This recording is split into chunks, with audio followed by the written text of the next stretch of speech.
Mesdames, Messieurs, bonjour et bienvenue sur notre chaîne YouTube. Ici nous vous donnons la clé, alors si vous êtes nouveau, abonnez-vous et cliquez sur la cloche de notification pour ne plus rien manquer. Cela fait, on peut commencer. Bras de fer entre la Côte d'Ivoire et le Mali. L'ONU reconnaît des dysfonctionnements avec les soldats ivoiriens au Mali.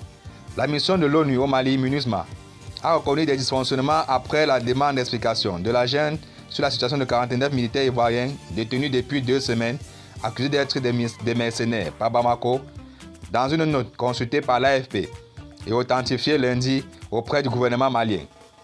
Interrogé sur l'existence de cette note avec l'entête des Nations Unies et adressée au ministère malien des Affaires étrangères, la MINUSMA n'avait pas donné de suite. Selon Abidjan, ces soldats devraient prendre la relève d'autres Ivoiriens déployés au Mali en tant qu'éléments nationaux de soutien NSE, une procédure de l'ONU permettant aux contingents des missions de maintien de la paix de faire appel à des prestataires extérieurs pour des appuis logistiques.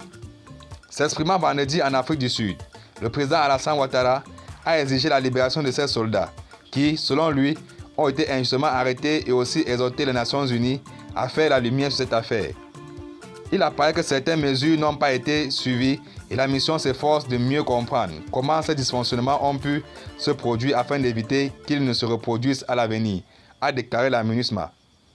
La MINUSMA note que les éléments ivoiriens ont été déployés à Sénou, Bamako, pour assurer la sécurité à la base des NSE allemands dans cette même localité, au lieu de Tombouctou Nord, où est basé le contingent ivoirien de la MINUSMA, est-il expliqué.